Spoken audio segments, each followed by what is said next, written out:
This podcast is titled, Was I a Mistake?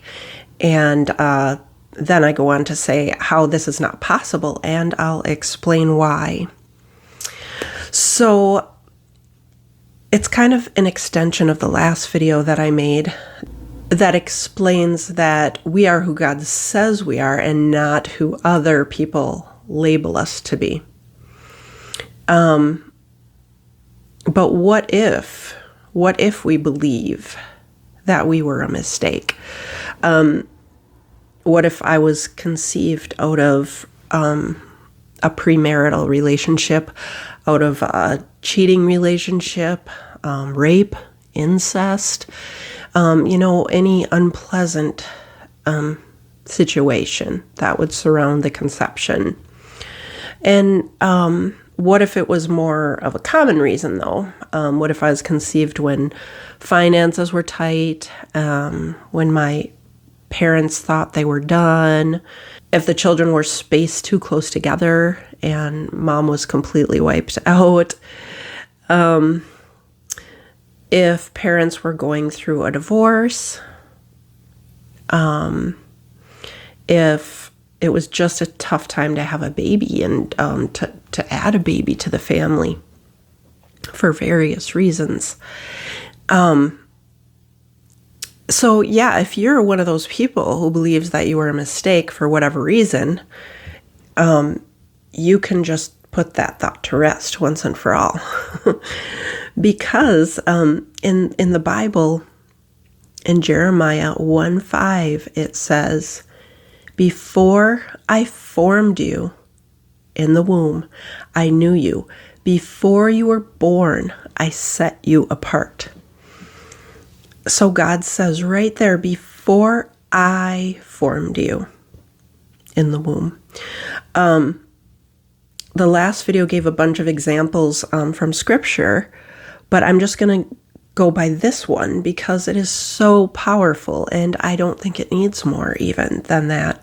So if you were in fact a mistake, God wouldn't be God, because God doesn't make mistakes.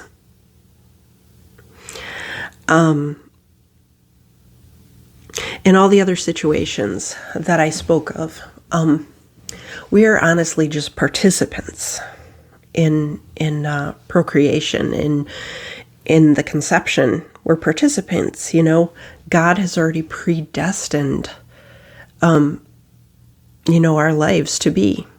And that's just a fact. That's just a fact. So I was somebody who got pregnant once, and it was just, let's just say it was a not ideal relationship. It was an abusive relationship. I actually found myself in that situation 2 times. And the first time, the abuser was, in a sense, using the baby to keep us together. When I went to the doctor and I found out that I was pregnant with this baby, the doctor right away asked me if I wanted an abortion and started to kind of pressure me in that direction.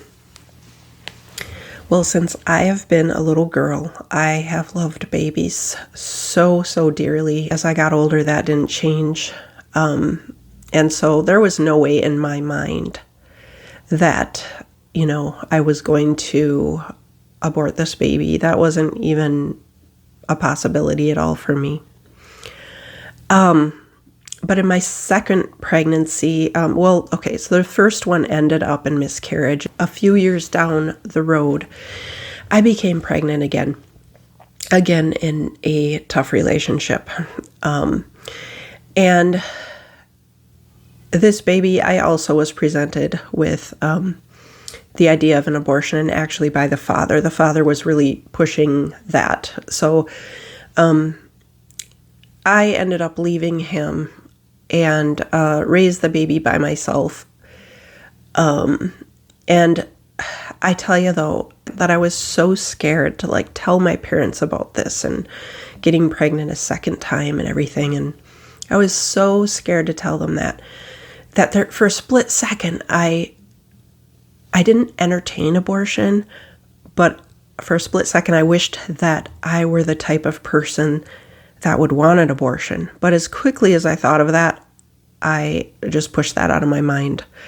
I knew that I was going to raise this baby, and that I would love this baby. And I did, and I do. And she's all grown up now, and I can't imagine not having her. I can't imagine not having any of my children. So the point being, you know, I get it.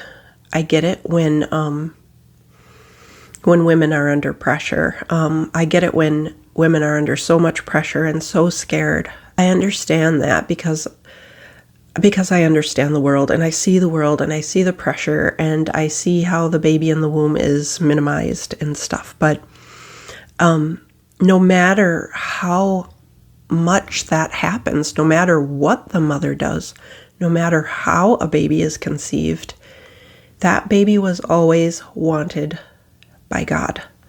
It's just a simple fact.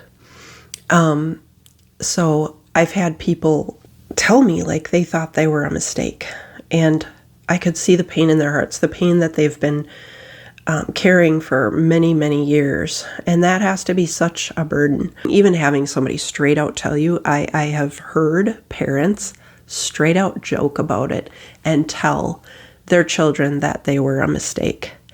And honestly, I think that's one of the cruelest things you could do, because, you know, that kid might even laugh. But guess what they do after that?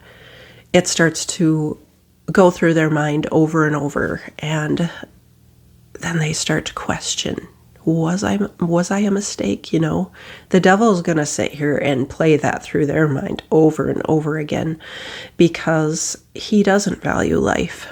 So, as parents, we can't joke about stuff like that. As grandparents, we can't joke about stuff like that, you know, and as tough as things are, you should never make a child feel like they were a burden. Nobody, no matter how little, no matter how old and helpless anybody is, it's like it just doesn't take away from the value of their lives. It doesn't. So I hope this speaks to somebody out there, somebody who maybe has felt like they were a mistake, you know, throughout their life, or based on what somebody said or whatever. Just remember Jeremiah 1:5. Remember that and read it over and over. Before I formed you in the womb, I knew you. Before you were born, I set you apart. So take heart. You were always desired before you were even conceived, not just before you were born, before you were conceived. He knew you were going to be. So I really, really hope this helps somebody out there, because there's nothing worse than feeling like you're not valued or not wanted, but you are, I assure you.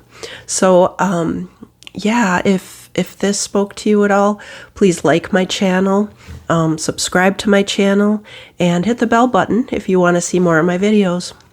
Okay, guys, God bless you.